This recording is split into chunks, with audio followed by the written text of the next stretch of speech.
que va a ser impartida por el juez Daniel Aguilera Cid, de quien me voy a dar la oportunidad de leer una síntesis curricular de su amplia trayectoria.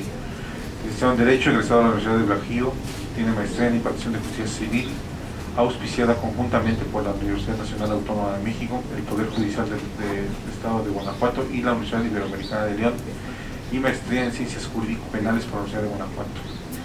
Ha cursado un curso de habilitación de jueces de oralidad familiar, curso sobre aplicación judicial de los derechos humanos, curso sobre actualización en materias de oralidad familiar y mercantil, curso sobre la protección jurisdiccional de los derechos humanos y el control de convencionalidad, curso sobre la oralidad en los juicios en materia civil, familiar y mercantil, entre muchos otros. Se ha desempeñado como oficial judicial en el Juzgado Cuarto Penal en Guanajuato, juez menor mixto en el municipio de San Diego de la Unión, Guanajuato, juez menor civil, juez segundo menor civil, juez civil de partido, juez segundo civil de partido, juez décimo civil de partido, magistrado supernumerario de la Sala Civil y Sala Penal y actualmente juez de oralidad familiar en León, Guanajuato. Pues vamos a recibir al señor juez Daniel Aguilera con un fuerte aplauso y le damos su respuesta.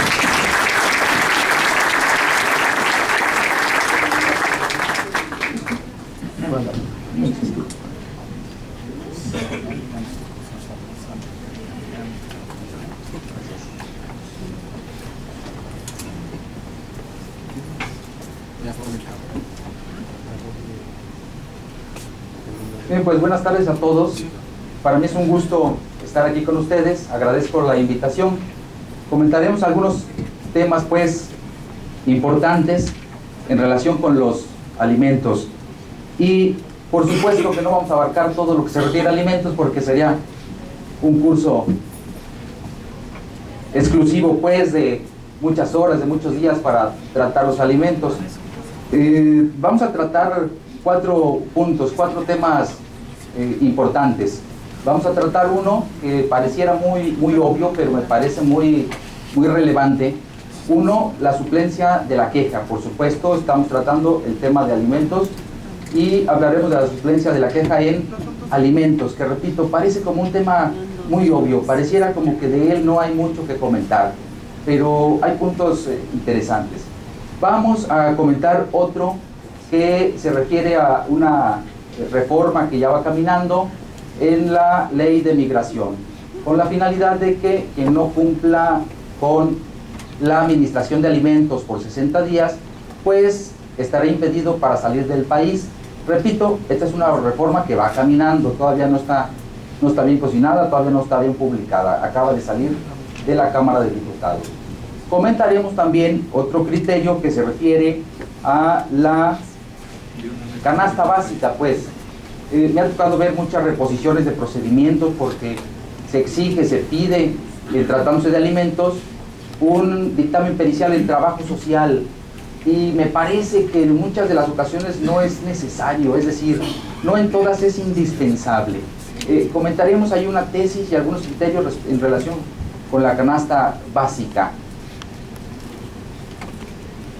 Y por último, un criterio que seguramente ustedes conocen, pero que yo no alcanzo a comprender bien y que se me hace todavía un poquito confuso. Y es el que se requiere que la mujer no casada, no concubina, que tiene hijos con una persona, puede demandar los alimentos. Es decir, mujer no casada, no concubina, que tiene hijos y se le da la posibilidad de demandar alimentos. Y aquí, bueno, ustedes verán mi posición todavía es ecléctica, no puedo decir sí totalmente y tampoco puedo decir no totalmente. Estos son propiamente los 4 temas que trataremos, que espero pues que sean de su interés.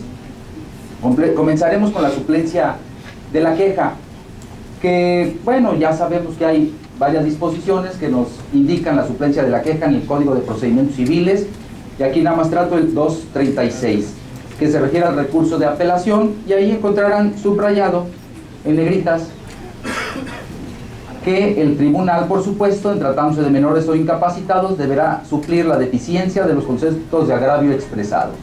Deberá suplir la deficiencia de los conceptos de agravio expresado.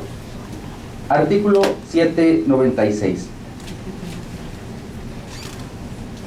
En beneficio de niños, niñas, adolescentes o incapaces, el juez deberá suplir la deficiencia de la queja. Niños, niñas, adolescentes e incapaces, el juez debe suplir la deficiencia de la queja.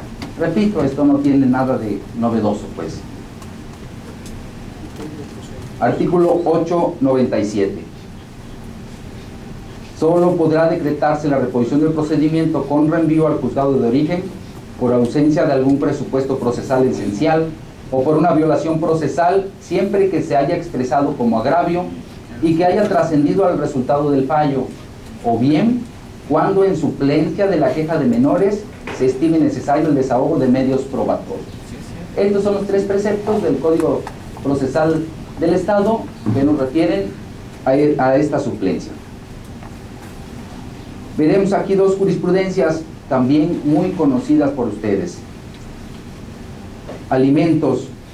Cuando no se llegaron los elementos suficientes al juicio para determinar la procedencia de ese derecho o fijar el monto de la pensión por ese concepto, el juzgador debe suplir incluso la falta de reclamación de derecho y los argumentos que tiendan a constituirlo, así como recabar las pruebas necesarias.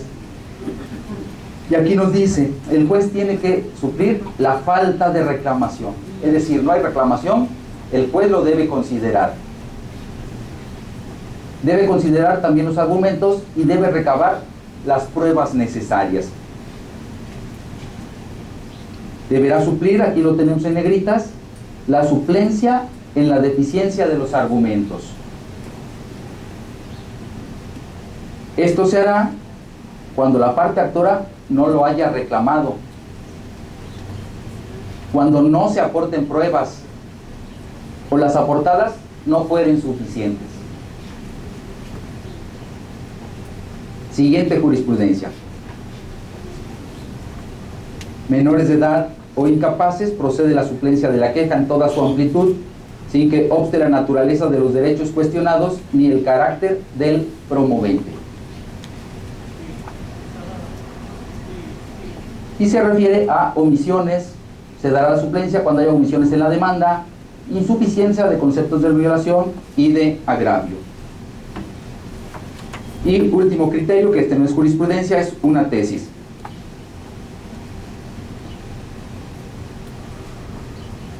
Queja, suplencia de e impulso procesal de parte, diferencias. Es decir, una es la suplencia de la queja y otro es el impulso procesal. No debe confundirse el principio de la suplencia de la queja con el de impulso procesal de parte. Lo primero implica el deber que tiene el juez o el tribunal que conoce del amparo de no concretarse al estudio de los conceptos de violación o agravios expuestos, sino en hacer valer oficiosamente cualquier aspecto de ilegalidad que descubra. Cosa distinta es el principio de impulso procesal de parte, pues en virtud de este, el quejoso tiene la carga procesal de promover, gestionar y accionar en el procedimiento, y si omite hacer uso del derecho que la ley te otorga para la práctica de un acto judicial, tal omisión solo es imputable a él. Y hasta aquí la presentación y haremos algunos comentarios. Será importante referir, pues, que la suplencia de la queja, en mi concepto, es una institución subsidiaria. Es decir, no es una institución principal dentro del procedimiento, es una subsidiaria. Cuando alguna parte no hace valer, no hace uso de la carga procesal que le corresponde, es cuando el juez tiene que entrar para suplir esa deficiencia. Pero esto no significa, en consecuencia, que la parte se abstenga de hacer pronunciamientos, de hacer peticiones, de hacer emisiones de hechos, sino que esto lo que está indicando que ante una deficiencia en los planteamientos, ante una deficiencia en las pruebas aportadas, el juez tiene que entrar, por decirlo en estos términos, al quite. ¿Qué significa esto en términos sencillos, pues, llanos? Bueno, con respeto, pues que al asesor jurídico le está faltando el cuidado en los planteamientos y en las pruebas aportadas. ¿Por qué traigo este asunto aquí? Bueno, porque me parece de suma importancia. El interés superior de los pequeños, niños, niñas y adolescentes, es una obligación que se le quiere imponer exclusivamente a los tribunales. Pero es una obligación de toda la sociedad. Es una obligación inicialmente de los papás. Enseguida, si ya van a los tribunales, de los abogados. Y consecuentemente, de manera indiscutible, también del juez. A medida que si alguien no realiza su función, estará dejando en desprotección a los niños. Si el papá o la mamá no ejerce su función, no estará cuidando a esos pequeños. Si el abogado no ejerce las cargas que la ley le impone, estará descuidando su actividad en perjuicio del abogado. Y de manera indiscutible, si el juez no hace su función, por supuesto que también estará dejando desatendido a estos pequeños. De ahí la importancia de que ante los tribunales, en materia de alimentos y otras materias, no digamos exclusivamente que vengo a reclamar alimentos para Pedrito y para María. No, porque el juez no conoce a Pedrito, no conoce a María y no conoce a sus papás. Y aún así se le impone la obligación de suplir la deficiencia de la queja. De ahí que entonces me permito afirmar que es importante que el asesor jurídico allegue todo lo necesario. Me acaba de tocar un asunto en el que se solicita alimentos y entonces yo le requiero, en los términos de la ley, para que me indique si la persona trabaja, tiene negocio, está en una institución pública o privada, y me dice, no sé, tengo 6 meses que no tengo contacto con él. Y de inicio pareciera esto razonable, pues tiene 6 meses que no tiene contacto con él. Pero eso, en mi concepto, es desatender las cargas, es lavarse las manos y desatender. Porque esa persona, mamá, seguramente conoce a papá y tiene más datos que puede aportar. Si bien en 6 meses ya no tuvo contacto, pero seguramente la mamá sí sabe si el papá es profesionista o no, sabe si tiene un negocio o no, sabe si tuvo, cuando llegó a conocerlo, alguna actividad remunerada, y entonces esos son elementos que puede aportar al tribunal y pueden ser un inicio para alguna búsqueda. Si nos limitamos solo a referir lo relativo a los alimentos y dejamos toda la carga al tribunal, sí, el tribunal tendrá que hacerlo, y si no lo hace le repondrán el procedimiento. Pero la reposición del procedimiento no solo es un coscorrón para el tribunal, claro que lo es. La reposición del procedimiento también le indica al litigante que no ejerció las cargas que le correspondían, que no estuvo al cuidado de ese asunto. Por eso me permití traer este tema con la finalidad de invitar a que se asuman esas cargas, a que le aporten al tribunal lo necesario, con la finalidad de que el tribunal no tenga pretexto para ponerse a trabajar. Y este no es una cuestión de poca monta, pues, porque, repito, para la protección de los niños, niñas y adolescentes, para ese interés superior de ellos, se requiere que todos los que estamos al cuidado, pues asumamos ese cuidado. Si alguno no lo realiza, entonces alguien estará desprotegiendo a estos pequeños. ¿Algún comentario, alguna duda hasta aquí? Bueno, repito, la invitación es que aporten todo lo necesario. ¿Qué se hace en este asunto que me tocó? Bueno, se mandaron oficios a diestra y siniestra, pues, sin tener una base para localizar alguna información. Pues sí, se manda todo donde se tiene que mandar, con la pérdida de tiempo que ello implica, pues. Se manda al registro público de la propiedad, se manda a catastro, se manda a rentas, se manda al SAT, se manda al Seguro Social, mandamos un sinfín de oficios. Debemos recordar que ahora en los procedimientos de oralidad se basan en varios principios, y uno de ellos es el de colaboración. Y la colaboración es de todos los que participamos en el proceso, es decir, de mamá y de papá, por supuesto tratándose de alimentos, de los abogados que ahí participan, del juez, del resto de las autoridades y del resto de las instituciones. Y a través de ese principio de colaboración estamos todos obligados a que se resuelva el procedimiento de manera breve, de manera ágil. Y esta brevedad es otro principio, pues, el principio de abreviación. ¿Dudas o comentarios aquí?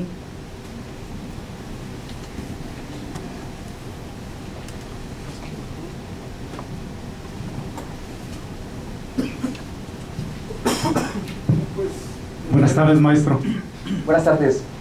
Aquí me queda una duda a mí, respecto a los edictos. ¿Qué función tienen aquí en esta reposición en esta reposición de procedimiento? En esta suplencia también. ¿Los edictos? Ajá. No me queda clara la pregunta. No alcanzo a comprender los edictos en qué... Sí, en el caso de que no se encuentre a la persona, al padre. De acuerdo. ¿Sí? Bueno, debemos recordar que se trata aquí, según alcanzo a entender la pregunta, de un emplazamiento. Y esos edictos es una publicación llamándolo para que comparezca al juicio. Efectivamente. Es una manera en la que, al desconocerse el domicilio del demandado, pues a través de los edictos se le está llamando para que comparezca. Esa es propiamente la finalidad. No sé en qué sentido va la pregunta, pues, porque si no sabemos el domicilio, si se hizo la búsqueda y se desconoce, si hay la necesidad de resolver este conflicto jurídico, entonces hay una necesidad de que se emplace, y esa necesidad procesal se resuelve a través de esos edictos, a través de esas publicaciones. Pero esta situación no vendría a afectar un poco más o alargar más el proceso, el procedimiento. Ah, bueno, claro que sí, pero es una vicisitud, pues, es una cuestión necesaria, es una cuestión indispensable que no puede omitirse, y se ha considerado, pues, el plazo con la finalidad de que la persona emplazada, llamada a juicio, pues tenga la oportunidad de conocer ese llamamiento. Claro que si es a través de ese mecanismo, a través de los edictos, el procedimiento se retardará aún más, claro. Muchas gracias. Gracias. Precisamente atendiendo al interés superior del niño ante la imposibilidad económica de la madre en representación del menor que pide alimentos, ante la imposibilidad económica para realizar la prueba de ADN en el caso de que el menor no es reconocido por el padre, ¿hay algún criterio, alguna forma de que por parte del Poder Judicial se llevara a cabo el examen o la investigación a costa de ellos? Digo, a lo mejor es una pregunta medio rara, pero no sé, a ver si hay algún criterio nuevo en razón de estos juicios de oralidad. Sí hay un criterio que no es propiamente ya muy nuevo, pues, que es el artículo 146A, que dispone, pues, que cuando no se tengan recursos para la prueba de ADN, esta se llevará a cabo por a cargo del erario del Estado, y en los tribunales de oralidad de las otras regiones ya se ha estado llevando a cabo por parte de la Procuraduría de Justicia del Estado. En este trámite se requiere que se practique un estudio socioeconómico en lo que se determine pues que no se tienen recursos, y ahí participaría la ley de asistencia social con la finalidad de determinar si esta persona es sujeto de asistencia social. Ese sería el mecanismo, pues, que además ya está establecido en la ley. Ok, en este caso entonces, al momento de iniciar la demanda, sería este señalamiento para que se considerara para la audiencia preliminar o previo a la audiencia de oralidad para que se rinde ese resultado, ¿es así? Ahí habría dos caminos. Bueno, o pudieran existir más, ¿verdad? Tantas como interpretaciones e ideas haya, pero lo que yo me he podido percatar es que hay dos caminos. Uno, se prepara todo antes de la audiencia preliminar, y esto es con la finalidad de que en la audiencia preliminar no se tenga que suspender, se tenga ya todo lo necesario. Si se admite la pericial, que seguramente se admitirá, ahí se acepta y protesta el cargo de perito y camina sin la necesidad de detener o de suspender la audiencia preliminar. Ese es un primer camino. En este mismo camino se tendrá que demostrar en consecuencia que esta persona es de escasos recursos. Se tendrá que mandar el oficio a la Procuraduría para que aporte el nombre del perito. Se tendrá que citar al perito con la finalidad de que esté listo para la audiencia preliminar, etapa de admisión de pruebas, y ahí si se admite, que seguramente se admitirá, se acepta y protesta el cargo. Todo esto es en preparación A. La otra forma es, se lleva a cabo lo relativo a la audiencia preliminar, llegamos a la etapa de admisión de pruebas, revisamos lo relativo a la pericial. En ese momento se asume que esta persona está afirmando que no tiene las condiciones necesarias para pagar el perito, y se suspende la audiencia, y a partir de ahí se mandan todos los oficios y todo el trámite que habíamos dicho que es previo se hace en este momento. Se reanuda la audiencia ya con el perito. Podrían ser estas dos maneras. En mi concepto, la más adecuada es una preparación previa con la finalidad de que la audiencia preliminar ya no se esté deteniendo. Gracias. Gracias.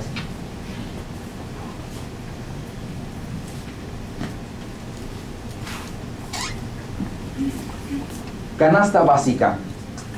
Yo me he puesto a reflexionar no solo en los procedimientos de carácter familiar, civiles, sino también en los penales.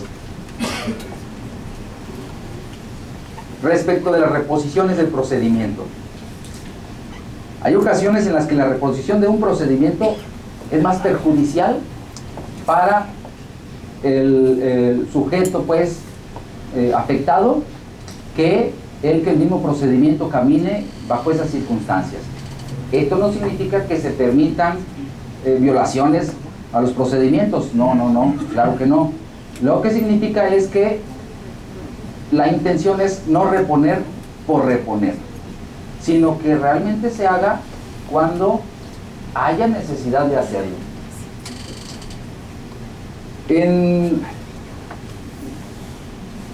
Cuando al tribunal no se le aportan los elementos indispensables, si el tribunal es cuidadoso, pues buscará esos elementos. Pero también puede ser que el tribunal no sea tan cuidadoso. Y si no es tan cuidadoso, llega a la etapa de sentencia sin los elementos. Ahí podrá regresarse. En mi concepto es jurídicamente correcto. Hay quien dice que no, hay quien dice estás en sentencia y ya lo único que te queda es dictar sentencia. En mi concepto pudiera regresarse y en la misma sentencia decir que no tiene los elementos para pronunciarse y entonces determinar la recepción de los elementos. Pero más allá de esta cuestión, tenemos un criterio que a mí me parece importante. Aquí tenemos este artículo 26, que es de la Constitución Federal, que pues entiendo que todos ustedes conocen. Apartado B de este artículo 26. El Estado contará con un Sistema Nacional de Información Estadística y Geográfica, cuyos datos serán considerados oficiales. Para la Federación, Estados, Distrito Federal y municipios, los datos contenidos en el sistema serán de uso obligatorio en los términos que establezca la ley. Y luego, ¿cuál es esa ley? Ley del Sistema Nacional de Información Estadística y geográfica. Y tenemos un criterio que es un criterio aislado. Alimentos. Cuando el juzgador no cuente con dato alguno para poder fijar una suma determinada por tal concepto, está obligado a recabar datos estadísticos referidos a la canasta básica del Sistema Nacional de Información Estadística y Geográfica, a que alude el artículo 26, apartado B, primer párrafo de la Constitución Federal. Cuando el juzgador fije una suma determinada de dinero por concepto de alimentos, debe motivar el por qué llegó a tal determinación.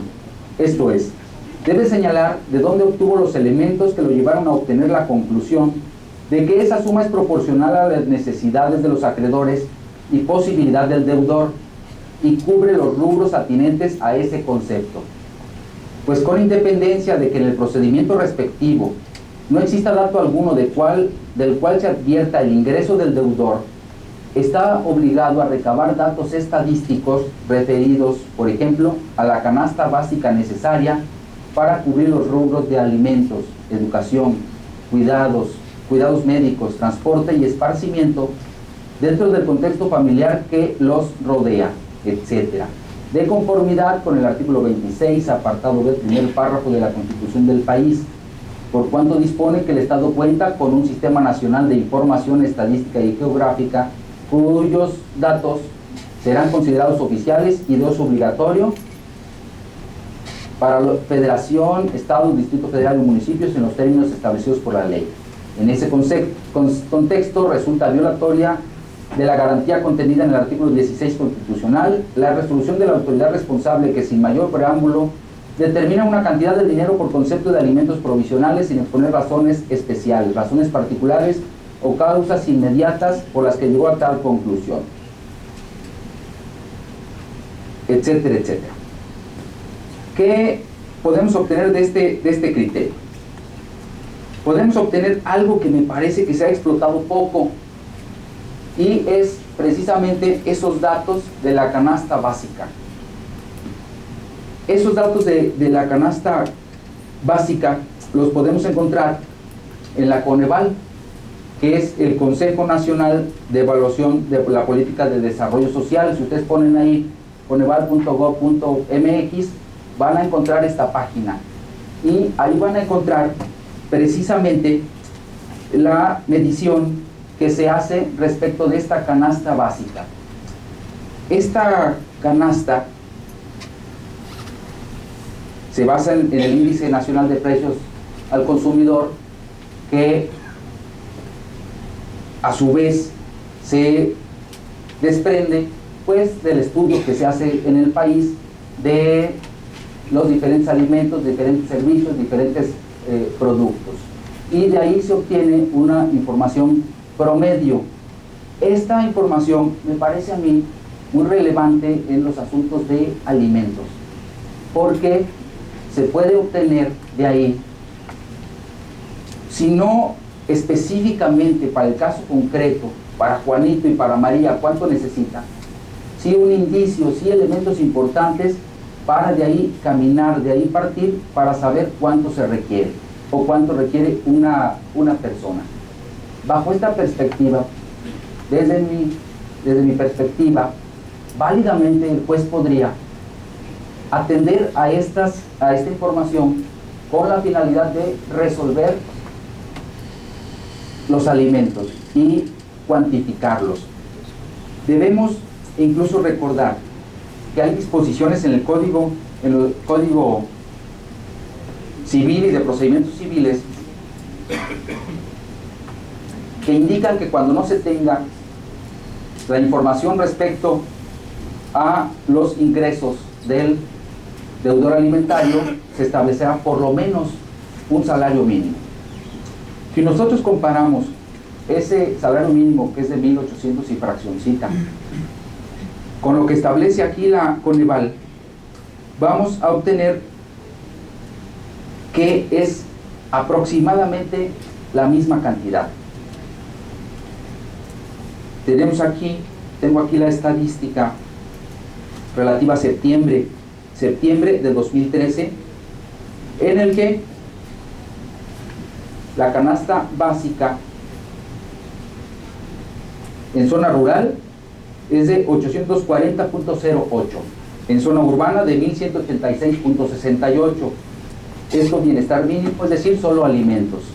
Pero alimentos más cuestiones no alimentarias, en zona rural 1555 y en zona urbana 2430. Bajo estas circunstancias tendríamos ya dos elementos que me parecen importantes. Uno, el salario mínimo, que elevado al mes es de 1800 y fracción. Y otro, lo que establece esta canasta básica atendiendo a la zona rural o a la zona urbana. Y creo que esto realmente se ha explotado poco, pues me parece que es una cuestión importante. Incluso en los dictámenes de trabajo social se va al domicilio de las personas y se le pregunta a la mamá generalmente: ¿cuánto gasta en alimentos? Tanto. ¿Cuánto gasta en colegiaturas? Tanto. ¿Cuánto gasta en transporte? Tanto. Y es una información unilateral en muchas de las ocasiones. Es decir, la mamá refiere cuánto gasta y en ocasiones no hay manera de comprobar esos gastos. Si esos dictámenes atendieran a esta canasta básica, tendrían un fundamento importante, tendrían un fundamento que además es oficial y que tendríamos obligación, en base a los preceptos que acabamos nosotros de leer, tendríamos obligación de considerar.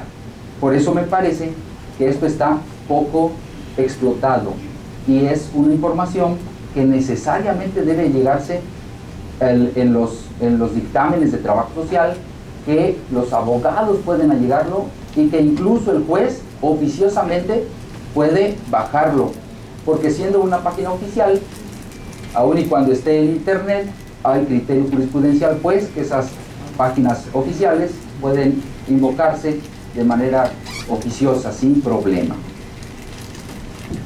¿Algún comentario hasta aquí? ¿O queda muy claro o ya están aburridos? Yo creo que es lo segundo.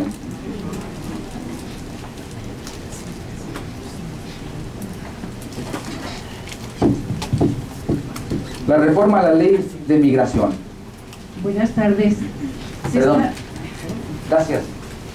Se está dando por hecho que un salario diario es suficiente para la manutención de un niño, de un menor, en un día.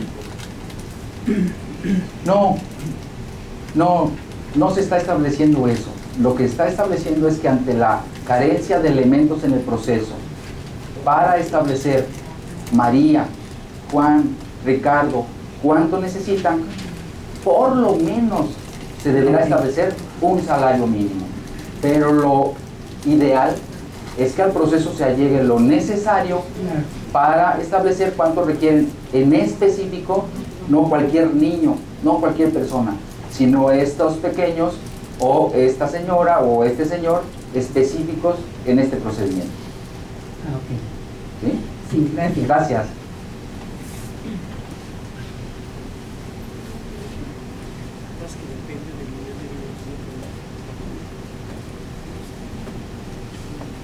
Este es un proyecto, pues, es una iniciativa, se presentó el año pasado, pasó a comisiones, la comisión lo dictaminó, aprobando, pues, diciendo que caminaba, lo pasaron al Pleno del Congreso Federal y el Pleno del Congreso Federal ya lo aprobó, pasa a la Cámara de Senadores y ahorita está ahí detenido, esperando, pues, que camine o no camine.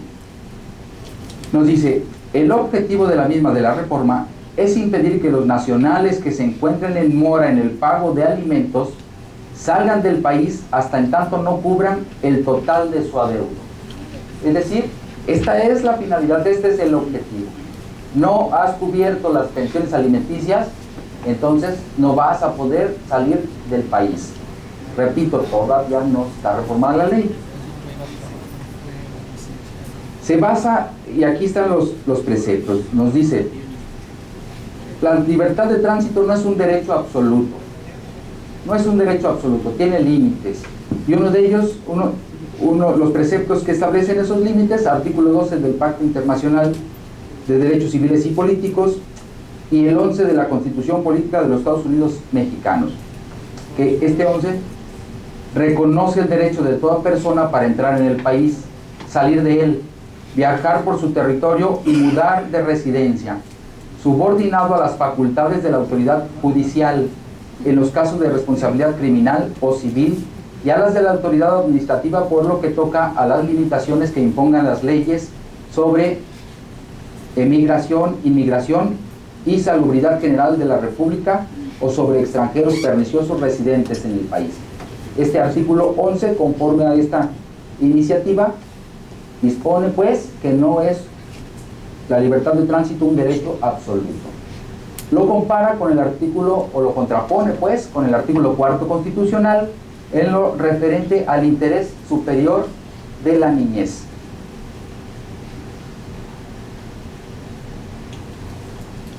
Y establece, requieren una estadística.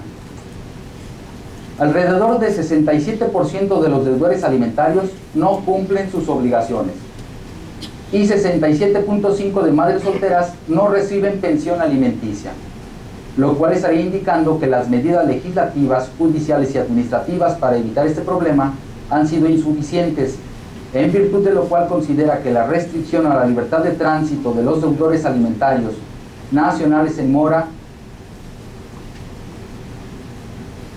para salir del país hasta en tanto no cubran el total de su adeudo, lo cual la proponente sustenta en la idea de que, y esta reflexión me parece importante,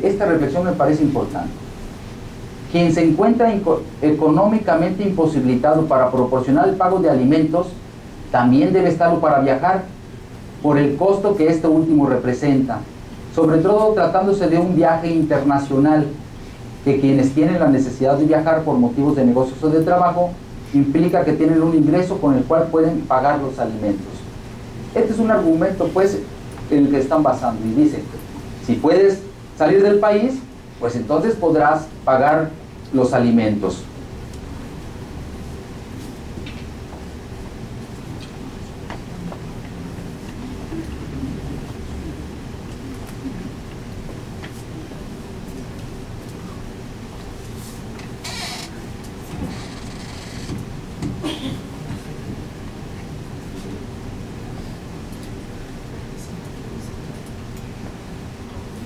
Y nos dice, con relación a la suspensión del derecho a libre tránsito que recaería sobre el deudor alimentario, se expresó que para llegar a tal situación tendrían que cumplirse varios supuestos. Que quien pretende viajar es deudor alimentario, que ha sido moroso por más de 60 días, que ha sido denunciado por el acreedor alimentario, que un juez ha conocido su caso, que ha sido vencido en juicio, que a pesar de ello continúa incumpliendo y desea ausentarse del país. Dándose todos y cada uno de los supuestos anteriores, de manera indiscutible el que debe prevalecer es el derecho a recibir los alimentos, en los términos que lo expresan la ley y que ya ha sido comentado supra.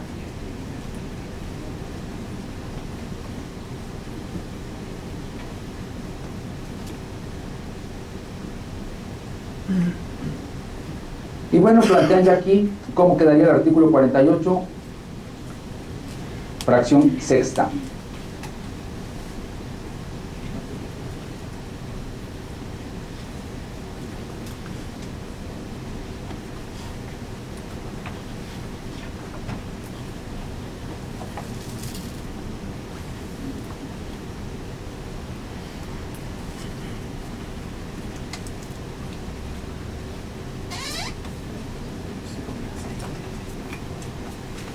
Y nos dice que las personas que no podrán salir del país, las personas que en su carácter de deudoras alimentarias dejen de cumplir con las obligaciones que impone la legislación civil en materia de alimentos por un periodo mayor de 60 días, previa solicitud de la autoridad judicial competente, sin perjuicio de las excepciones previstas por la legislación civil aplicable, así como de aquellas conductas consideradas como delitos por las leyes penales correspondientes.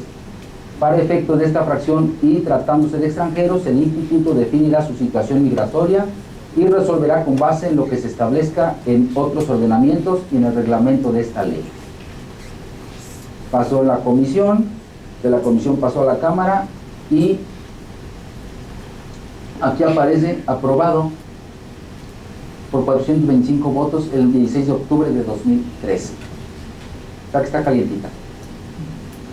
Y bueno, esto es un ejemplo pues de los mecanismos que se están tratando de buscar con la finalidad de proteger a los niños, niñas, adolescentes, con la finalidad de que el deudor alimentario no evada su responsabilidad, con la finalidad de que se pueda hacer efectivo realmente el derecho.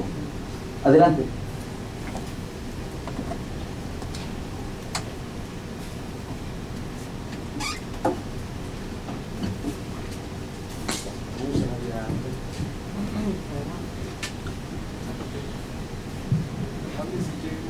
Señor juez, buenas tardes. Mi nombre es Jorge Sarabia. Gracias. Señor juez, en el caso de que un padre se haya constituido como deudor alimentario en justicia alternativa, no entra en este supuesto, ¿cómo? Y ya no es localizable.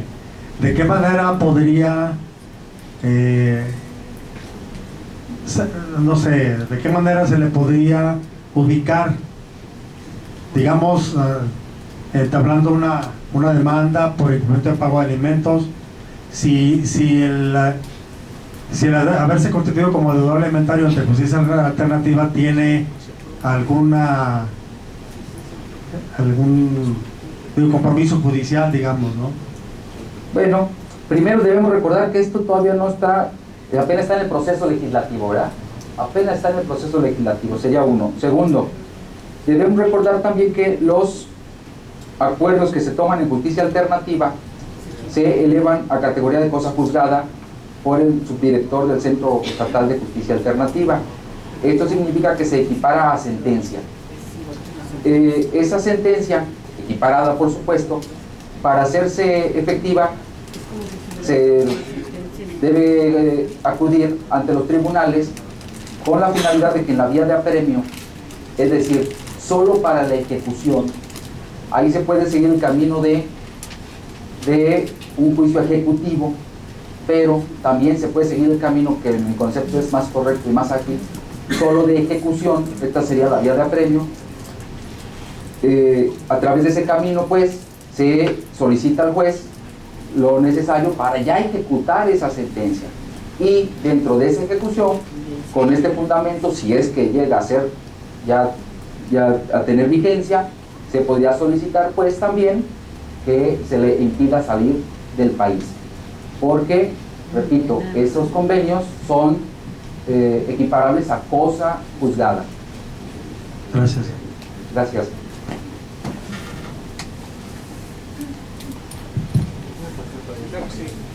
Por favor. Ya va prendido, Bien, buenas tardes a todos, señor juez, buenas tardes. Buenas tardes. Una pregunta, entonces en esta propuesta existe la parte de que la persona no puede salir del país, pero lo que no me quedó claro es la parte de que si la empresa o compañía para la que trabaja lo manda, ¿sí puede salir? Bueno, no va en ese sentido, sino él tendría el impedimento para salir, independientemente de si lo mandan o no. Okay. Sería un impedimento personal. ¿Estamos de acuerdo? ¿Y si me disparan el viaje, de todas maneras? ¿Perdón? ¿Y si me disparan el viaje? Y si le disparan el viaje, de todas maneras, pero ya sería cuestión de eso, plantearlo al tribunal, debatirlo y a ver qué nos resuelve. Pero yo creería que es muy probable que resolviera que no. Es muy probable, ¿verdad? ¿Había otra pregunta?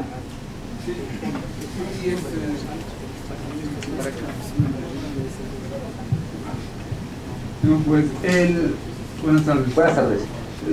En relación a la posición del legislador de establecer que si tiene para viajar, tiene para pagar alimentos, ¿no? No es algo sofístico, porque muchas veces, o sea, dado el contexto nacional,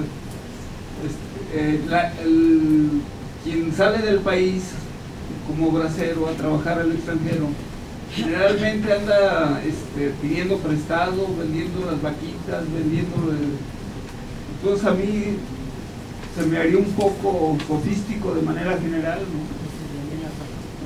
Sí, tiene usted razón en la parte de que esto es, pues, desde el punto de vista formal, ¿verdad? Si yo me voy ilegalmente, pues ahí no me detiene ni el aire. Me voy y pues ya ahí no hay forma. Pero sí, esto sería una salida a través de una salida legal del país, por supuesto. ¿Sí? Gracias. Buenas tardes, señoría. Buenas tardes. Este asunto me hace pensar lo siguiente: aunque el libre tránsito no sea un derecho humano que no tenga fronteras o que no tenga límites, creo que, así como veo la reforma, sí se pudiera incurrir en violación al derecho humano de la persona que pretenda salir. Y sería muy bueno el caso para hacer una ponderación, lo que ahora nos sugieren los que se dedican a los derechos humanos. Y quiero pensar un caso muy simple. La mamá del deudor alimentario muere en Estados Unidos y le mandan para el pasaje los hermanos y las hermanas, que eso es común todos los días aquí en México, ¿no? Le mandan para el pasaje, pues para ir al velorio de la mamá o al entierro o lo que sea. Y esto impediría que el deudor alimentario pueda ir a algo que es muy particular y muy importante para los seres humanos: despedirse de su madre o estar con los hermanos y hermanas. Creo que daría mucho que decir y mucho que estudiar en cuanto a la ponderación entre lo que es el principio del interés superior del menor con el derecho humano del que pretende viajar. Y así se pueden poner miles de ejemplos, ¿no? Claro. ¿Verdad? Sí. Sí, entiendo pues que es discutible, es muy discutible. Si esto se vuelve, tiene vigencia, se vuelve derecho positivo, pues ya no tendríamos que hacer esa ponderación. Ya estaría la ley determinando eso, ya estaría determinando. En un juicio de constitucionalidad, ahí se tendría que analizar pues si pasa o no pasa esa ponderación. Pero quiero leerles el artículo 814, la amplitud que nos da este artículo 814 del de procedimientos civiles, que por supuesto se refiere a la oralidad familiar. Además de las medidas previstas en los artículos 401, 336 de procedimientos, 336 y 336A del Código Civil para el Estado de Guanajuato, en los juicios orales que contemple el presente libro, el juez de oficio o a petición de parte, en cualquier etapa del procedimiento, y aquí viene lo interesante, podrá decretar las medidas cautelares que estime procedentes para la protección de los derechos de los niños, niñas y adolescentes e incapaces cuando se encontraren amenazados o vulnerados. Este artículo nos da una amplitud total en mi concepto, porque nos dice: se podrán decretar para la protección de los derechos de niños, niñas y adolescentes cualquier medida cautelar, cualquiera, y cualquiera es cualquiera, no solo 401, no solo 336 y 336A. Claro, lo determina cuando se encuentren amenazados o vulnerados. Y aquí habrá que analizar, reflexionar, definir a través de la interpretación hasta dónde va a llegar esa amenaza y hasta dónde llega esa vulnerabilidad o esa vulneración. Y eso queda a la interpretación del que esté sentado en el banquillo de juez. Y eso, repito, da una amplitud total. ¿Qué les quiero decir con esto? que en un análisis pues amplio pudiera, y digo pudiera, no estoy afirmando y tampoco estoy diciendo que lo vaya a hacer mañana, ¿verdad? Pudiera este tema llegarse a plantear ya, pero que todavía no es ley, no le hace, oye, él se va a ir y se va a ir sin dejar alimentos. En materia mercantil, si se va a ir, tiene que dejar al abogado para que siga el juicio, si mal no recuerdo, ustedes me recordarán.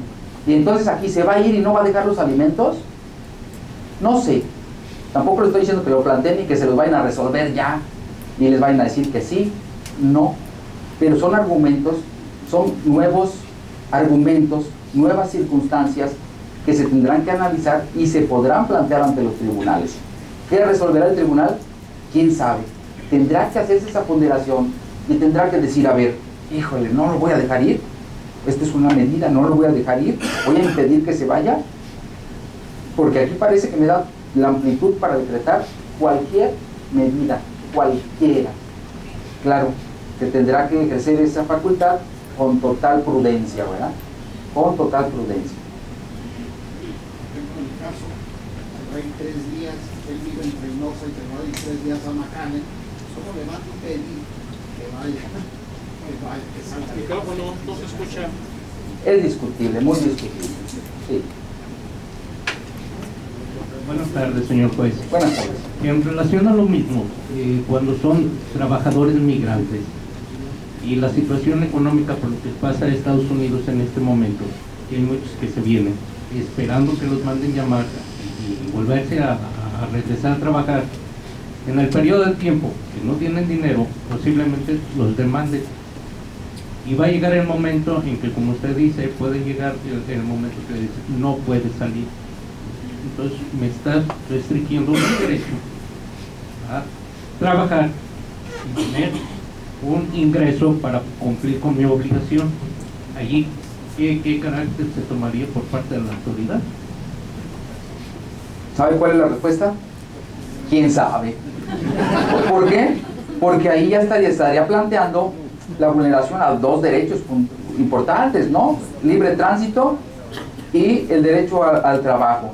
Estaría estableciendo esta persona la vulneración a esos 2 derechos, ya no es solo uno, sino 2, frente al derecho de